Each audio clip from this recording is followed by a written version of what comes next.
Silakan kau jadi Menteri ESDM, tapi jangan rusak lingkungan. Gaspol Menteri ESDM. Ini gaspol atau rem-rem? Ini gaspol atau rem-rem? Kalau saya gas rem. Ya kan? Ya Ibu Bapak saudara-saudara sekalian, mohon berkenan simpan dulu. Setelah itu kita dengar ceramah dulu sekejap saja. Ibu Bapak saudara-saudara sekalian, teristimewa yang kita hormati Sahibul Bait, mantan ketua HIPMI yang insya Allah dimuliakan dan dirahmati Allah Subhanahu wa Ta'ala. Saya lebih senang panggil Bung Bahlil. Ketika selesai dilantik Bapak Prabowo, seluruh yang merasa dirinya dekat dengan Pak Prabowo dan merasa dirinya berhak jadi menteri, siap semua ditelepon. Ya kan? Menunggu telepon. Ternyata yang merasa tidak semua ditelepon. Terbatas yang ditelepon. Lalu diteleponlah mereka yang dianggap layak menemani Pak Prabowo jadi menteri. Salah satu di antaranya Bung Bahlil. Jangan terlalu cepat gembira. Tenang dulu. Nah, sudah itu maka dikumpul mereka, dikasih baju tentara. Untuk apa? Saya tidak tahu apa namanya dulu itu. Ya itu yang saya maksud ya. Nah, sudah itu tentu pada saat itu dikasih pelatihan, diisi otaknya, diperbaiki karakternya supaya apa? Sama visi misinya Pak Prabowo. Apakah hebatnya pada saat dia dilatih? Apakah dia berprestasi pada saat dia dilatih di tempat itu? Tentu bukan. Selesai Pak latihan, kau amalkan itu pelatihanmu. Begitu juga Ramadan.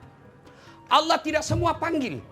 Tidak Allah katakan ya ayuhan nas, wahai manusia. Allah katakan ya ayyuhalladzina amanu, orang yang beriman.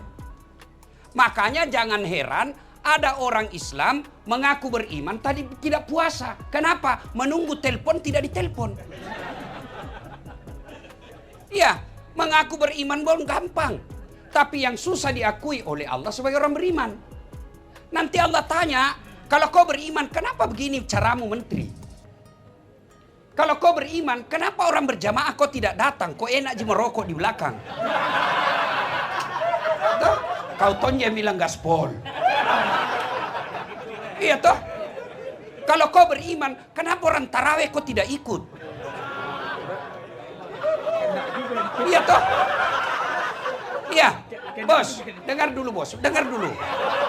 Saya cinta kalian. Kenapa? Saya yakin bapak-bapak ini ikut mewarnai Republik Indonesia. Saya ini kasihan cuma pote-pote di mimbar. Pengaruhnya paling 0,1%. Tapi kalau tuan-tuan sekalian punya pengaruh. Maka kalau saya beritahu yang baik seperti ini jangan marah. Anggaplah ini bagian kecintaan saya. Ya? Nah, bos, puasa boleh dilakukan selesai Ramadan. Puasa boleh dilakukan selesai Ramadan, namanya Senin Kamis. Kau tidak puasa karena sakit atau musafir, kau boleh ganti. Tapi kalau tidak tarawih kok, bisa kau ganti di bulan Syawal. Itu tarawih, gila. Iya toh, maka mudah-mudahan yang belum tarawih nanti tarawih. Nah sudah, dipanggillah kita, Pak Prabowo panggil para menterinya. Untuk apa? Menyatukan visi. Ada tujuannya itu retret. Ada tujuannya. Bukan sekedar orang yang di medsos itu kan maha benar netizen dengan segala komentarnya.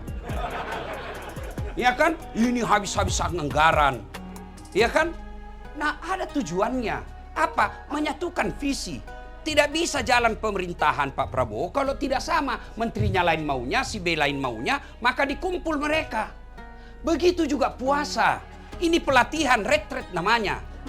Ramadan ini pelatihan. Kalau ada orang rajin sholat Ramadan, tidak spesial bos, memang tampaknya. Kalau ada orang pergi umroh, 24 jam ibadahnya baik, memang situasinya harus begitu. Tapi Ramadan ini, lihat nanti efeknya setelah kau Ramadan. Puasa itu pengendalian hawa nafsu, pengendalian Kalau definisi pikinya itu puasa, tidak makan, tidak minum, tidak berhubungan badan secara sengaja. Kalau tidak sengaja tetap sah. Kamu, misalnya Pak Menteri kan pagi-pagi terbiasa sarapan. Habis 1 mangkok coto. Nah bilang ajudan, tapi Pak Menteri puasa. Astagfirullah. Rezekimu. 1 mangkok itu rezekimu. Siang lagi lupa lagi, cambuk lagi. Pak Menteri, rezekimu selama kau lupa. Begitu juga kalau Bapak berhubungan badan secara tidak sengaja. Tapi kira-kira Pak Menteri tidak mungkin tidak sengaja. Masa buka baju tidak sengaja? Terlewat. Dia bilang hilap kau Ustaz. Tidak mungkin. Dihipnotis kah? Ya, tidak mungkin. Nah, kalau sekedar itu saja bos. Sekedar itu saja kau tidak makan, tidak minum, tidak berhubungan badan. Binatang juga puasa. Makanya itu Al-Baqarah terlanjutnya agar Allah membedakan kalian dengan binatang. Ada binatang puasa? Ada. 1, ular. Puasa itu. Kapan itu ular puasa? Ketika dia ganti kulit. Tidak makan, tidak minum, tidak berhubungan badan. Tapi celakanya selesai ganti kulit tetap jadi ular. Iya toh? Ada orang sebelum puasa penipu. Suka cari-cari muka depannya Pak Menteri. Ini yang banyak rusak Pak Menteri itu. Penjilat. Biasa iya mau bos. Kau sekolah tinggi-tinggi pengusaha. Kau punya anak diangkat martabatmu oleh Allah. Masa depan pejabat kau rendahkan wibawahmu? Biasa iya mu, teman saja. Itu namanya jabatan, jangan membuat kau gila. Ada masa jabatanmu itu pasti habis. Presiden saja Pak Jokowi 10 tahun, mana sekarang? Iya toh. Biasa iya saja bos, biasa mau kau hidup ini. Ya, nah sudah. Ada lagi binatang yang puasa? Ada. Apa? Ulat. Itu dia puasa. Coba itu ulat, kasih daun, semua dia makan. Serakah. Itu ulat kalau kasih daun dia habisi semua daun. Tapi hebatnya ketika dia jadi kepompong. Tidak makan, tidak minum, tidak berhubungan badan. Tapi yang luar biasa setelah jadi kepompong dia jadi apa? Jadi kupu-kupu. Kalau puasanya ular nyanyinya apa? Aku masih seperti yang dulu. Hai Pak Cetong, lagu angkatan 80. Tapi kalau kepompong apa lagunya? Persahabatan bagai kepompong merubah ular menjadi kupu-kupu. Coba lihat itu kupu-kupu. Itu ulat semua dia makan. Tapi setelah jadi kupu-kupu, subhanallah, dia selektif. Apa dia makan? Bukan lagi. Tapi apa dia makan? Intisari daripada bunga. Yang paling bagus itu. Tapi apa dia rusak? Tidak. Dia ambil saripati bundanya, tapi dia cabut, tidak ada ranting yang patah, tidak ada bunga yang rusak, tidak ada dahan yang jatuh. Silakan kau jadi Menteri ESDM, tapi jangan rusak lingkungan.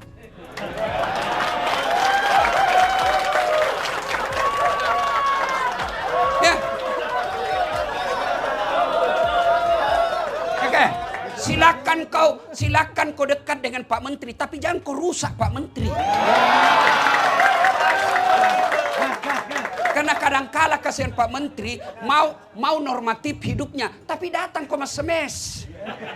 Anu Pak, ini kan kita sama-sama dari HIPMI.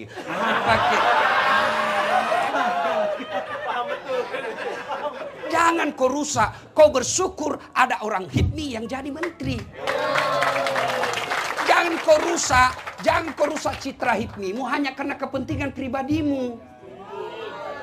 Itu yang disebut dia ambil saripati madu tapi dia tidak rusak itu bunga. Silakan kau dagang, silakan kau ikut pilkada, tapi jangan kau rusak lingkungan, jangan kau rusak mentalnya orang. Mau kau jadi kepala daerah silakan, tapi jangan kau bagi-bagi uang. Coba, apalagi silakan kau jadi caleg, tapi jangan kau nyogok. Serangan fajar. Nah bilang bukan serangan fajar Ustadz, ini sedekah subuh. Jangan tahu akal-akali agama.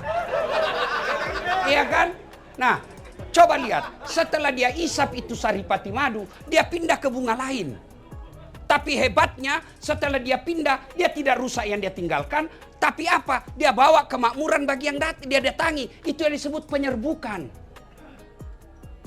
Artinya apa? Kalian kalau jadi pejabat, jadilah rahmatan lil alamin. Kalian kalau jadi pengusaha, silahkan tapi jangan kau rusak ekonomi Indonesia.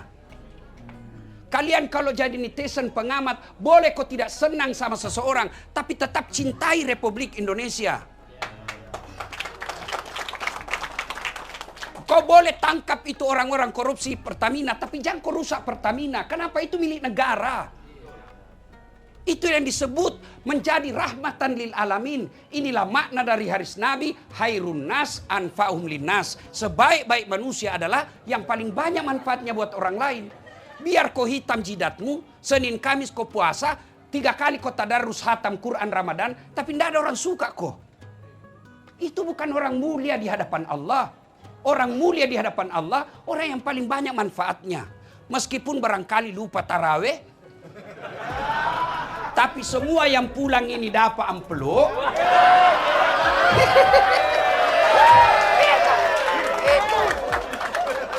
Tapi jangan tongkas negara, kan banyak jualnya. Iya toh. Dan demi Allah, tidak ada orang bangkrut karena berderma. Tidak ada, Pak. Saya mewakili aspirasimu semua. Ya kan? Nah, sudah. Maka dikumpul kita itu Pak Menteri, dikumpul menyatukan visi misi. Nah, visi misi puasa ini ada. Bukan sekedar menahan makan, minum, dan hubungan badan. Tapi apa? La'allakum tattaqun. Agar kau menjadi orang takwa. Allah tidak mengatakan kau pasti bertakwa. Agar itu ada 2 peluang. 1 bertakwa, 2 gagal. Makanya disebut agar. Allah tidak mengatakan pasti kau bertakwa. Tidak seperti ketika Allah katakan, ud'uni astajib lakum. Berdoa kau kepadaku, pasti saya kabulkan. Tapi puasa Allah katakan, agar kamu bertakwa. Nah sekarang, berapa hari makin puasa? Pak Andi? 19. Cindi pilek? Cindi pi. Sudah 19, berarti lewat setengah. Pares sampai visi misi tak Ramadan sudah sampai atau tidak? Ya jangan kira 18, 19 sama. Itulah ibu suka kita tunggu salah. Hari puasa aja di markup. Apalagi yang lain. Jadi gini ya. Nah, takwa. Apa itu takwa? Mari kita periksa. Sudah 18 kita puasa. Mari kita periksa. Sudah ada hasil enggak? Mestinya sudah harus ada hasil minimal 50%. 1. Takwa itu menurut bahasa Arab, takwa itu takut, artinya takut. Ingat, takut kepada hamba, sesama makhluk beda dengan takut kepada Allah. Kalau takut kepada sesama hamba, takut sama makhluk, kita jauhi. Bapak takut sama polisi, jangan terlalu jauh. Jangan juga terlalu dekat. Ya? Ya kan? Nah, Bapak takut sama ular, jauhi ular. Ya kan? Tapi kalau takut kepada Allah, beda. Dekati Allah. Dekati. Nah, inilah Ramadan saatnya mendekatkan diri kepada Allah. Caranya, silakan ambil porsi masing-masing. Anda yang bisa ngaji, silakan ngaji. Anda yang bisa kuat tahajud, silakan tahajud. Anda yang bisa zikir, silakan zikir. Ambil semua bagian-bagian. Itu yang disebut dalam Al-Quran, pastabikul khairat. Nah, sudah. Itu kalau definisi, kan kalau kita dulu waktu tak sekolah kan, kalau kita mengajar pengertian, selalu ada definisi etimologi dan definisi terminologi. Ya kan, masih ingat dulu kan? Nah, etimologi itu adalah menurut kata, akar katanya. Takwa menurut akar katanya, menurut Imam Bushairi terdiri dari 4 kata. Apa itu? 1, ta, kaf, waw, ya, takwa. Mari kita simak satu-satu. Sampai jam berapa ini Pak Menteri? Mainkan. Oh mainkan. Oke ya. Oke mainkan. Oke. Mari kita lihat. Apa itu takwa? Pertama huruf ta. Apa itu? Tawadu. Lawan dari sombong. Lawan dari angkuh. Lawan dari borro. Ya. Nah sekarang kita lihat contoh kehebatnya itu puasa. Coba lihat orang kuat apa namanya itu yang angkat barbel. Wah bagus sekali badannya. Begitu jam 11 mulai loyo. Ya kan? Itu baru jam 11. Jam 13 makin loyo. Nggak tahan dia, tunggu azan maghrib, dia piasan sendiri. Itu baru berapa jam kau tidak makan. Kau sombong di hadapan Allah. Ayo. Apa itu sombong pakaian mewah? Oh salah bos. Sombong itu pakai barang mahal? Belum tentu. Saya bilang kalau Anda yang kaya, pakai itu yang kau punya. Pakai, tidak semua orang kasih. Ibu-ibu yang punya emas, pakai itu emasmu, pakai berlianmu. Namanya perhiasan, pakai. Apa itu sombong Ustaz? Sombong itu dua karakternya. Satu, nganggap remeh orang lain. Dua, menolak kebenaran. Itu sombong. Jadi kalau pakai LV boleh, silakan. Gak apa-apa. Ya, nanti kapan dia sombong Pak Menteri? Misal Pak Menteri pakai LV, ya wajar lah, banyak uangnya. Iya toh? Lalu kapan dia sombong? Ketika dia hina orang. Dasat, kau tahu ini LV? Ini 20 juta ini. Nggak bisa kau pakai. Itu baru sombong. Itu baru sombong. Ya. Kalau dia pakai LV, Dasat, kau tahu ini LV? Iya saya tahu. Kau mau pakai? Silakan kau ambil.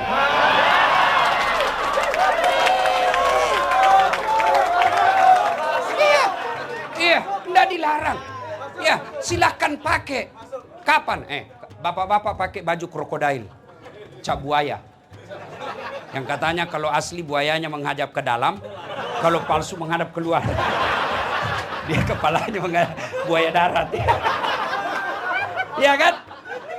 Kapan sombong? Ketika kau Dasat, ini krokodil di Singapura ini. Enggak bisa kau beli kau. Itu baru sombong. Nganggap remeh orang lain. Itu Abu Lahab, dia tahu Nabi orang baik. Dia tahu apa yang disampaikan Nabi benar. Tapi dia tidak mau terima. Kenapa? Karena dia bilang apa? Muhammad anak baru kemarin.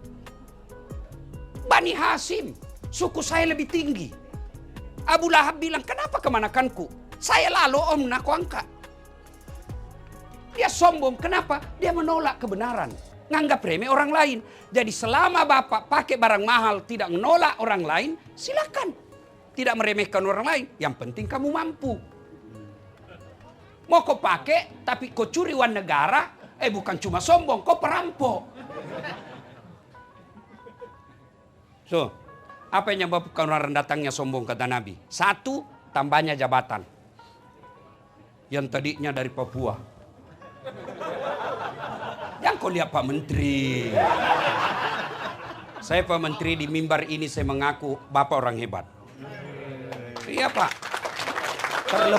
Terlepas dari kontroversi, orang dengki, orang jago Pak. Bisa jadi menteri. Nggak diperhitungkan dulu, tapi bisa jadi menteri. Lebih dari 10 tahun. Terlepas ada kontroversi, masing-masing semua orang mau. Ketua Golkar pula. Tapi jangan membuat kau sombong. Kenapa? Ada batasnya. Iya kan? Kau menjadi menteri ada batasnya. Tergantung presiden. Kalau presiden sudah tidak senang, ya wabillahi taufiq wal hidayah. Iya toh. Kau jadi menteri, tiba-tiba di reshuffle, masih mau pakai lambang menteri, lewat di pasar, Nabi bilang astagfirullah sakit. Apa yang kita mau sombongkan? Yang kedua, penyebab datangnya sombong, bertambahnya ilmu. Termasuk ustadz. Peluang punya sombong, iya. Ada ustadz sombong, ada. Banyak. Ciri-cirinya, tidak mau menerima perbedaan.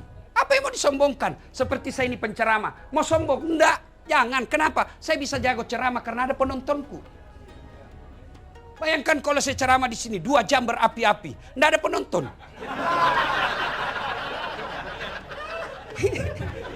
Lewat Pak Menteri, beleng-beleng. Iya kan? Apa yang kita mau sombongkan? Ada orang merasa ahli dibilang kedokteran. Jangan kau sombong. Kau tidak ahli dibilang komputer. Kau ahli dibilang komputer, belum tentu kau bisa tambal ban. Kenapa Allah tidak kasih semua orang ditabatasi? Supaya apa? Supaya kau punya ketergantungan sama orang lain. Kenapa punya ketergantungan? Kata Umay Rama, roda kehidupan berjalan. Jadi jangan sombong. Yang ketiga, penyebab datangnya sombong, bertambahnya kekayaan. Yang tadinya rakyat biasa, tiba-tiba dapat tambang. Pembebasan lahan, dapat tanahnya, ya ada batu bara di dalamnya. Ya kan? Tiba-tiba kaya. Jangan kau sombong. Allah marah, banyak duitmu, tapi nak kasih ku penyakit, Allah tidak ada bisa kau makan. Ada orang begitu, ada. Miliaran uangnya, tapi dilarang makan nasi. Ini nasi terlalu banyak, karbonnya banyak gulanya. Jangan makan nasi, Pak. Jadi apa aja bisa saya makan, Dok? Ubi rebus. Jangan makan daging. Jangan makan ikan. Jangan makan garam. Jangan makan gula. Ada bisa dia makan. Apalagi cukup dari situ, tidak. Dia bilang, tolong kalau siang, bapak-bapak kalau pagi karena bapak tidak pernah kena matahari, bapak jalan-jalan di kompleks, jangan pakai baju supaya kena matahari badannya, pakai celana pendek ya, supaya kena juga itu. Jangan pakai sendal, jangan pakai peci, jalanlah dia di kompleks, tidak pakai baju, tidak pakai sendal. Apa bedanya sama gembel?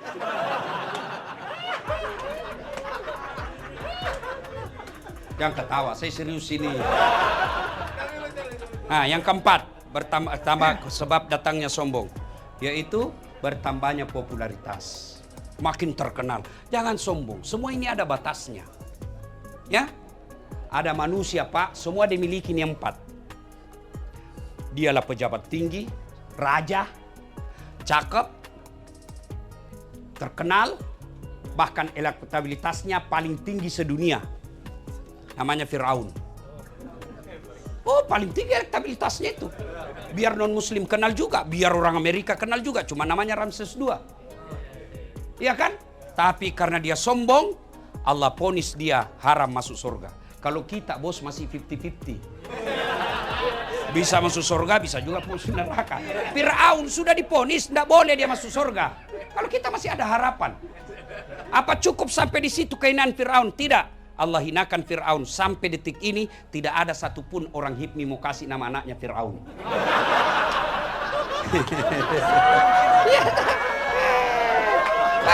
Padahal terkenal. Jangankan kasih nama, dituduh kok saja Firaun marah sama kau. Iya kan? Orang yang berpuasa berhasil, makin tinggi jabatannya, makin tinggi ilmunya, makin populer, makin kaya, dia makin tawadu. Berhasil puasamu. Yang kedua, taqaf, qanaah.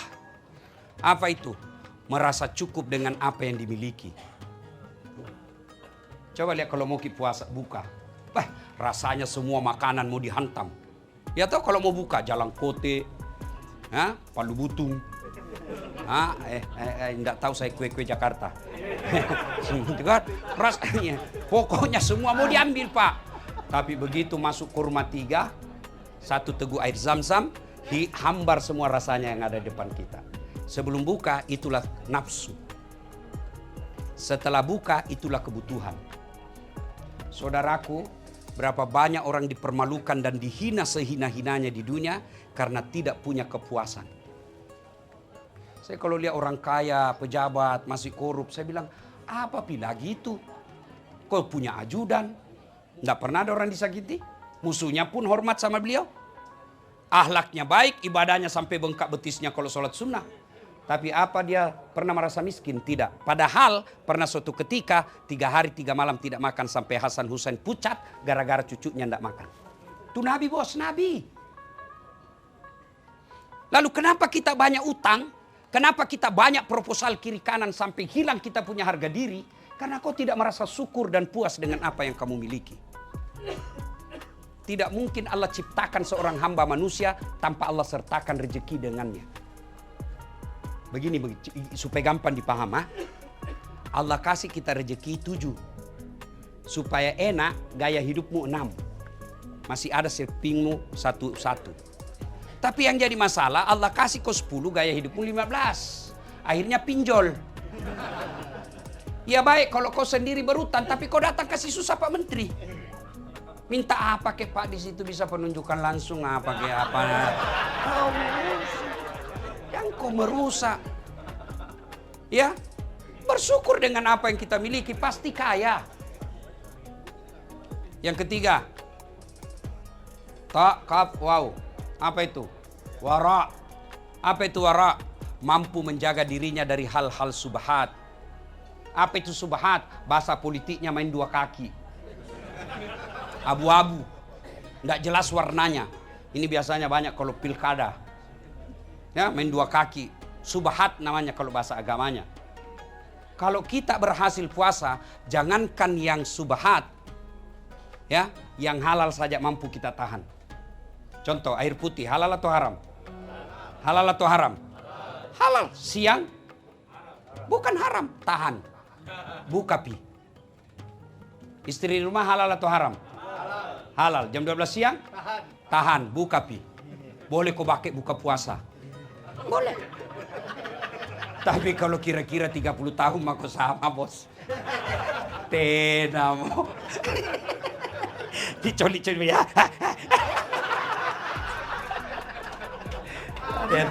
Kan ada yang tanya saya Pak Menteri. Dia bilang, akhir-akhir ini saya Ustadz ini saya sudah kurang semangat sama istri. Dia bilang, apa doanya Ustadz? Saya bilang, enggak perlu baca doa, tergantung lawan tanding.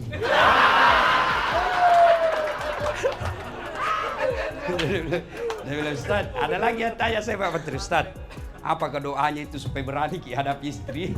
Saya bilang, kalau ada doanya itu saya enggak kasih, kok saya enggak malu.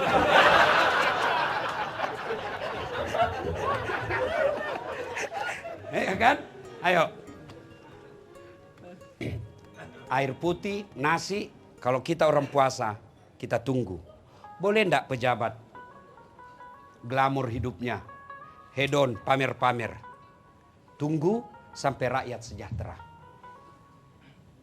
Boleh enggak pengusaha? Tunggu sampai pegawai-pegawaimu makmur. Itu orang berhasil puasa, mampu mengendalikan dirinya. Pengendalian hawa nafsu namanya. Dan yang keempat, ya yakin. Ini kunci segala-galanya. Yakin bahwa Allah melihat dan Allah mengetahui. KPK boleh kita permainkan. Barangkali karena kekuasaan dekat sama kita, kita bisa atur. Polisi boleh, barangkali jaksa bisa barangkali kita atur. Tapi ketahui Allah Maha Tahu. Ya? CCTV boleh dimatikan, boleh dihancurkan. Tapi malaikat tidak mungkin bisa kosogo. Kau pegang tangan sekretarismu dalam kamar, barangkali tidak ada lihat kau. Tapi na close up ko malaikat. Para saudara sekalian, puasa sesungguhnya yakin apapun dia lakukan, dimanapun dia berada, Allah tahu. Maka orang seperti ini yang disebut oleh waskat, bukan pengawasan melekat, tapi pengawasan malaikat. Kalau ini dia mampu pegang, maka apapun dan bagaimanapun kondisi yang dia miliki, kehebatan yang dimiliki, pangkat jabatan yang dimiliki, pasti orientasinya kemaslahatan umat. Bapak saudara-saudara sekalian, kalau sudah terjadi maka Allah kasih apresiasi, la'allakum tattaqun, kau bertakwa, yaja'allahu mahraja. Saya kasih kau jalan keluar dengan segala kesusahanmu, saya bukakan kau pintu rezeki dari jalan yang tidak kau sangka-sangka. Rasanya ingin berlama-lama, tapi kita harus tahu Pak Menteri juga tentu terbatas waktunya. Ini saja tausiah kita, mudah-mudahan ada manfaat. Terima kasih atas undangannya. Sebagai motivasi buat anak-anak HIPMI. Saudara-saudara tahu enggak, golongan pertama orang masuk Islam itu pengusaha muda. Oh, Masya Allah. Iya, pengusaha muda yang sekarang kalau di Indonesia HIPMI. Penghuni surga, penghuni ya, surga. penghuni surga. Yang penting jangan kau pelit. Ya kan? Coba. Abu Bakar Siddiq, orang kaya. Utsman bin Affan, orang kaya. Abdurrahman bin Auf, orang kaya. Siti Khadijah, 2/3 barang mewah di Mekah miliknya Khadijah waktu itu. Orang-orang kaya. Allah tidak memusuhi orang kaya. Bahkan orang kaya bendaharanya Allah di dunia. Anak-anak muda seperti ini, Masya Allah, kalau orang tua kaya wajar. Tapi kalau anak muda dia jadi kaya dan dia dermawan, insya Allah makmur negara kita. Alhamdulillah. Mudah-mudahan kalian yang hadir anggota HIPMI ini, Allah melimpahkan rezekinya. Allah jadikan hatinya pengusaha yang dermawan. Allah bahagiakan rumah tangganya. Dan Pak Bahlil, Allah kuatkan imannya. Allah kuatkan hatinya. Allah afiatkan sihatnya, badannya, dan bahagiakan keluarganya. Lebih dan kurangnya mohon dimaafkan. Usikum wa nafsi bitaqwallah, fastabiqul khairat. Assalamualaikum warahmatullahi wabarakatuh.